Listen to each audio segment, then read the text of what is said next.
अस्सलाम वालेकुम guys, this is me Ehsan Malkani and welcome back to my channel. I hope आप सब ठीक होंगे। आज हम अपने व्लॉग में ये डिस्कस करने जा रहे हैं कि big city versus small city.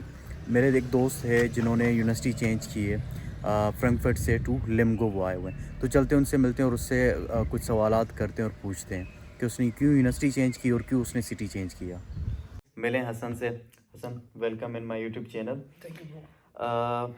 ये बंदे हैं जो क्या कहते हैं फ्रैंकफर्ट छोड़ के हमारे छोटे से एक टाउन में आए। तो इनसे सवाल करते हैं। सबसे पहले मुझे ये बताओ कि तुमने यूनिवर्सिटी चेंज क्यों की। मेरा एडमिशन फ्रैंकफर्ट में हुआ था बेसिकली। हम्म। और मैं लास्ट विंटर में आया था लाइक अक्टूबर 2023 में। मैंने masters in engineering for renewable energy में एडमिशन लिया था। हम्म। और ये डिग्री फ्रैंकफर्ट में 2 से ढाई साल पहले स्टार्ट हुई है। अच्छा। और इसमें ज़्यादा बैचेस भी नहीं हैं और हम सीनियर एक बैच था। अब बात रही यूनिवर्सिटी चेंज करने की, तो उसका रीज़न सिर्फ और सिर्फ मेरी स्टडीज़ थी। क्योंकि ये प्रोग्राम ऐसा था कि जिसमें एक्सपेरिमेंट चल रहे थे, इस लिहाज से कि आप एक सेकंड बैच थे, मैं वहाँ पर सेकंड बैच था।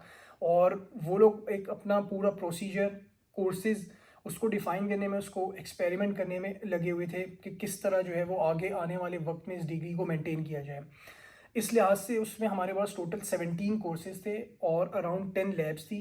और उसमें लैब्स का प्रोसीजर ये था कि आपको लैब एग्ज़ाम या लैब रिपोर्ट्स के ज़रिए लैब क्लियर करनी है। लैब क्लियर के बाद ही आप जो है वो पेपर अटैम्प्ट कर सकते हो, वरना आप पेपर उस कोर्स के लिए, उस सर्टेन कोर्स के लिए आप अटैम्प्ट नहीं कर सकते जब तक आपने लैब नहीं क्लियर की।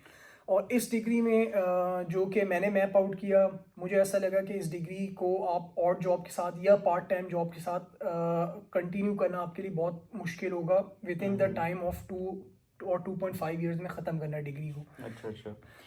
तो मतलब ये तुम ये कहना चाह रहे हो कि वहाँ पे अपनी स्टडी के साथ तुम पार्ट टाइम नहीं कर सकते थे। जी हाँ, ये मेरा पर्सपेक्टिव है। और काफ़ी सारे सीनियर्स हैं जो दूसरी डिग्री के, जिस तरह HIS है फ्रैंकफर्ट में, IT है, उसके भी काफ़ी सारे सीनियर्स हैं जो अभी भी 3+ ईयर्स से फ्रैंकफर्ट में इनरोल्ड हैं और कोर्सेज उनके अच्छे खासे क्लियर हो गए हैं और कुछ रह भी गए हैं।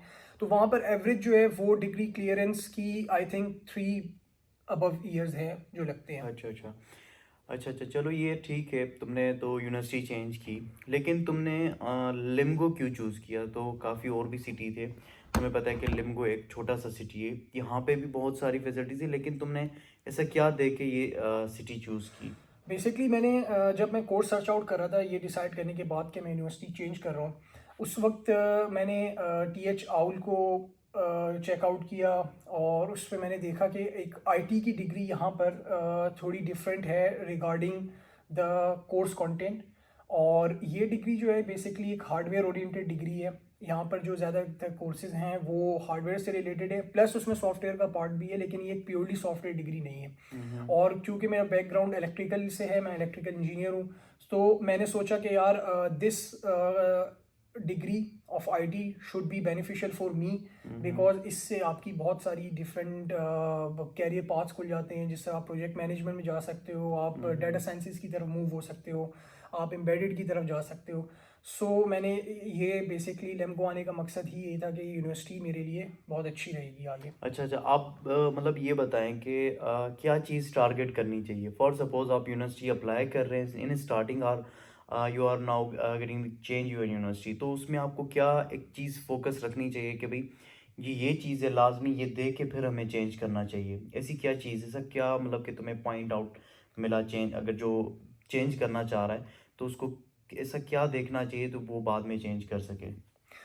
यार देखो, इस पे दो चीज़ें हैं। सबसे पहले ये कि आप जब यूनिवर्सिटी में अप्लाई कर रहे हो पाकिस्तान से, उस वक्त आपके जहन में क्या होना चाहिए और उस वक्त आपका कैरियर पाथ क्या होना चाहिए आगे, अगर आप जर्मनी में ही स्टडीज़ के बाद रहना चाहते हो। और दूसरा ये कि अगर आप यूनिवर्सिटी आ गए हैं और आपका माइंड अब चेंज करने है, उस वक्त आपको क्या फैक्टर्स देखने चाहिए। पहली चीज़ पे बात करेंगे, जब आप पाकिस्तान से अप्लाई कर रहे हैं तो सबसे पहले आप ये चीज़ सॉर्ट आउट करें कि आपका मास्टर्स करना का इरादा किस फील्ड में है। हम्म। अगर वो आपकी डिग्री से रिलेटेड है, जो आपके बैचलर से है, उसके बाद आप यूनिवर्सिटी की वेबसाइट के ऊपर उनका कोर्स कंटेंट चेक करें और उसे समझें कि वो आपके लिए बेनिफिशियल है या नहीं, आप उस डिग्री में रह कर सर्वाइव करेंगे या नहीं। सेकेंड चीज़ जो है वो आप नोटिस कर सकते हैं कि ज़्यादातर स्टूडेंट्स बड़ी सिटीज़ को टारगेट करते हैं। उसका रीज़न जॉब और इंटरनेशनल इंगेजिंग होती है, जिसमें आपकी लैंग्वेज बैरियर कम होता है बड़ी सिटीज़ में। लेकिन उसी के साथ साथ बड़ी सिटीज़ में सर्वाइव करना मुश्किल है, इस सेंस में कि वहाँ पर एक्सपेंसेस आपके ज़्यादा बढ़ जाते हैं, क्योंकि आपका वहाँ रेंट बहुत ज़्यादा है, आपको डॉर्म्स वहाँ बड़ी मुश्किल से मिलते हैं। और दूसरी बात ये कि वहाँ पर बेशक लैंग्वेज कम है, लेकिन उतना ही कंपटीशन आपके लिए बढ़ जाता है, क्योंकि उसमें और ईयू कंट्रीज़ के नॉन ईयू स्टूडेंट्स भी होते हैं। हम्म। अच्छा चलो, ये बात मतलब क्या होगी कि यूनिवर्सिटी कैसे क्या कहते हैं इसने चेंज की और क्यों चेंज की। तो हम ये पॉइंट करते हैं कि चलो ठीक है, तुम्हारे पास एक एक्सपीरियंस है कि एक फ्रैंकफर्ट का, एक बड़े सिटी का, और अब तुम्हारे पास ऑलमोस्ट 3 to 4 मंथ यहाँ पे भी ऐसे होने ही। वाले हैं, तो यहाँ का भी एक्सपीरियंस है। तो तुम्हारी नज़र में जो लोग आना चाह रहे हैं तो वो बिग सिटी में जाएं या स्मॉल टाउन में जाएं।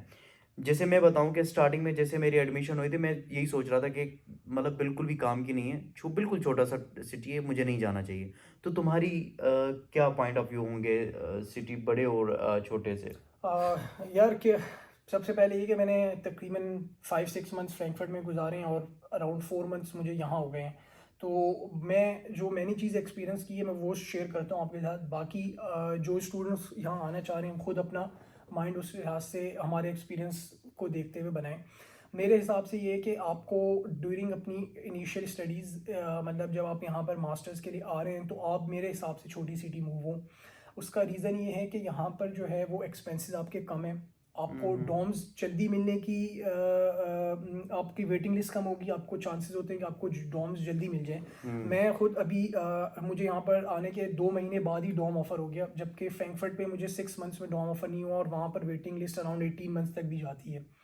दूसरा यहाँ पर जो है वो आपकी छोटी सिटी में क्या है कि आपके जो नेसेसिटीज़ होती हैं डेली लाइफ की, जैसे आपकी ग्रोसरीज वगैरह हैं, वो आपको करीब करीब मिल जाएगी।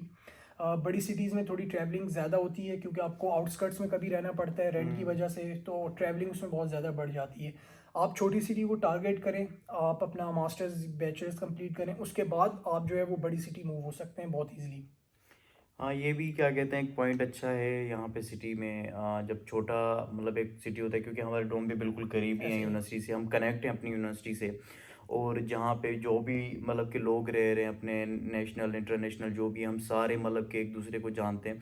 क्योंकि फ्रैंकफर्ट में एक दूसरा भी जो वो मुझे बता रहा था कि तुम्हारा पता नहीं एक्सपीरियंस कैसा था, कि वो कहता है कि हम जानते ही नहीं एक दूसरों को, ऐसे ही है। मतलब कौन रह रहा है कौन नहीं ऐसे रह ही। रहा है, इतनी कम्युनिकेशन वहाँ पे स्ट्रांग नहीं है। इवन तो बड़ी हमारी सोसाइटी, एक जो स्टूडेंट सोसाइटी वो बहुत बड़ी है, बड़ी सिटीज़ में काफ़ी हम्म। हमारे स्टूडेंट्स हैं। लेकिन मेरा ख्याल है उस हिसाब से इंटरेक्शन नहीं हो सकता, क्योंकि आपको रहना दूर दूर पड़ता है, फिर आपकी जॉब उस साथ चल रही होती है, क्योंकि जॉब अपॉर्चुनिटीज़ बहुत ज़्यादा है। यहाँ पर मैं एक बहुत इंपॉर्टेंट पॉइंट ऐड करूँगा, वो है लैंग्वेज का। जो चीज़ मैंने एक्सपीरियंस की है कि अगर आप छोटी सिटी मूव होते हैं, यहाँ पर आपको फोर्स किया जाएगा लैंग्वेज सीखने के लिए, क्योंकि आप यहाँ पर आपकी इंग्लिश हर जगह एप्लीकेबल नहीं होगी, लोग हम्म। आपसे इंग्लिश में बात नहीं करेंगे। तो आप अपने आप को खुद पुश करेंगे कि आप लैंग्वेज सीखें। जबकि बड़ी सिटी में आप एक कंफर्ट जोन में दाखिल दोबारा हो जाते हैं कि यहाँ पर इंटरनेशनल स्टूडेंट्स हैं, बहुत सारी ऐसी जगह है यहाँ पर लैंग्वेज की ज़रूरत ही नहीं पड़ती, और आप इंग्लिश में ही कंटिन्यू कर रहे होते हैं, आपको जर्मन की नीड ही नहीं पड़ती। लेकिन जब आप मास्टर्स के बाद किसी इंडस्ट्रीज़ में अप्लाई करते हैं, किसी सॉफ्टवेयर हाउसेज में जाते हैं, तब आपको लैंग्वेज की रिक्वायरमेंट बहुत ज़्यादा शिद्दत से महसूस होती है, लेकिन तब तक टाइम बहुत ज़्यादा आपके लिए निकल चुका होता है। तो छोटी सिटी में ये भी फ़ायदा है कि आप खुद को पुश करेंगे कि आप लैंग्वेज सीखें, ताकि आप छोटी हम्म। सिटी में सर्वाइव कर हाँ, सकें। वो तो है, क्या कहते हैं यहाँ पे ये मतलब कि हमें फील होता है जब हम बात कर रहे होते हैं कि मतलब बंदा खुद ही मतलब कि फील करते हैं, हाँ वाकई में हमें लैंग्वेज सीखनी चाहिए। ऐसे ही। और उसकी अलावा अगर हम बात करते हैं कि छोटे सिटी की, तो यहाँ पे मैं अपने पॉइंट ऑफ व्यू से बताऊँ तो बहुत ही एक सुकून मतलब कि सिटी है, कितनी खामोशी ऐसे ही होती है। है। फ्रैंकफर्ट में मैं बर्लिन गया हुआ था, तो वहाँ पे इतना वो नहीं है, मतलब चलो अच्छा सिटी, ऑब्वियसली बड़े जो सिटी हैं उनके एडवांटेज भी हैं, डिसएडवांटेजेस भी हैं। छोटे सिटीज़ का भी यही सेम एडवांटेज डिसएडवांटेज हर जगह है।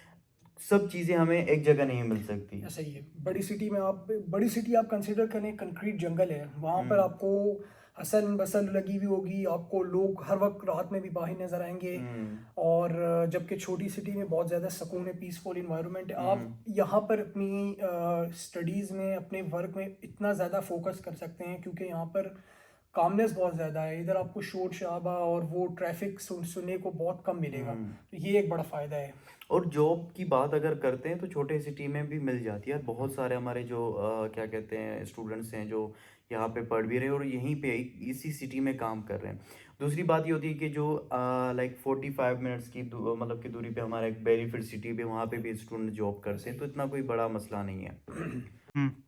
अच्छा, आप क्या एडवाइस देना चाहेंगे अपने एक्सपीरियंस के हवाले से, जो अप्लाई करना चाह रहे हैं या जो जर्मनी में अपनी यूनिवर्सिटी चेंज करना चाह रहे हैं? यार 3-4 मैं पॉइंट्स में बोलूँगा।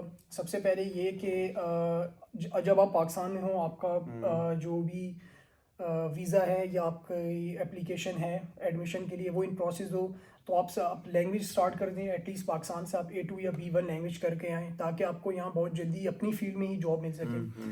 दूसरा ये कि यहाँ पर हम स्टूडेंट्स आकर बहुत ज़्यादा पैनिक हो जाते हैं, क्योंकि जर्मनी में हर चीज़ एक पूरे प्रोसेस में चल रही है। आप सिटी रजिस्ट्रेशन करवाते हो, फिर आपकी टैक्स आईडी आती है, फिर आप जॉब के लिए अप्लाई करते हो, तो स्ट्रेस होने की ज़रूरत नहीं है। Everything takes time. हर आपको आस्ता आस्ता एक लीगली प्रोसीजर के ज़रिए गुजर के ही हर चीज़ अचीव होगी। मुझे फ्रैंकफर्ट एक बहुत बड़ी इंटरनेशनल सिटी है, वहाँ पर रहने में भी मुझे 2 महीने लगे ख़ुद को एडजस्ट करने में, और 2 महीने ही लगे कि मुझे जॉब ढूंढने में, सब प्रोसेस के बाद। तो अगर कुछ लोग जॉब की वजह से यहाँ पर रहते हुए ये सोचकर अपनी सिटी चेंज करना चाहते हैं, जॉब नहीं है, तो give it time, search, exactly. आप अपनी एफर्ट रखें और इंशाल्लाह जॉब मिल जाती है। ऐसा कोई इशू नहीं है। लैंग्वेज के इश्यूज होते हैं कुछ जगह पर, लेकिन आप एडजस्ट कर लेते हो। हाँ, सब्र करना चाहिए, क्योंकि ऐसे ही इन बिल्कुल, अल्लाह मा साबरीन, सब्र करने के लिए सब्र करने वालों के साथ अल्लाह साथ ही होता है। बेशक। तो क्या कहते हैं, ये चीज़ लाजमी है यहाँ पे, क्योंकि हमारे लोगों में बिल्कुल भी सब्र नहीं होता। सब्र लाजमी करना चाहिए। तो आई होप आपको ब्लॉग पसंद आया होगा। कुछ भी क्वेश्चन हो इस यूनिवर्सिटी चेंज करने के हवाले से, कि यूनिवर्सिटी चेंज करने हो तो क्या क्या प्रोसेस, आप इंस्टाग्राम में मैसेज कर सकते हैं। तब तक दें इजाज़त, मिलते हैं नेक्स्ट व्लॉग में। अल्लाह हाफिज़।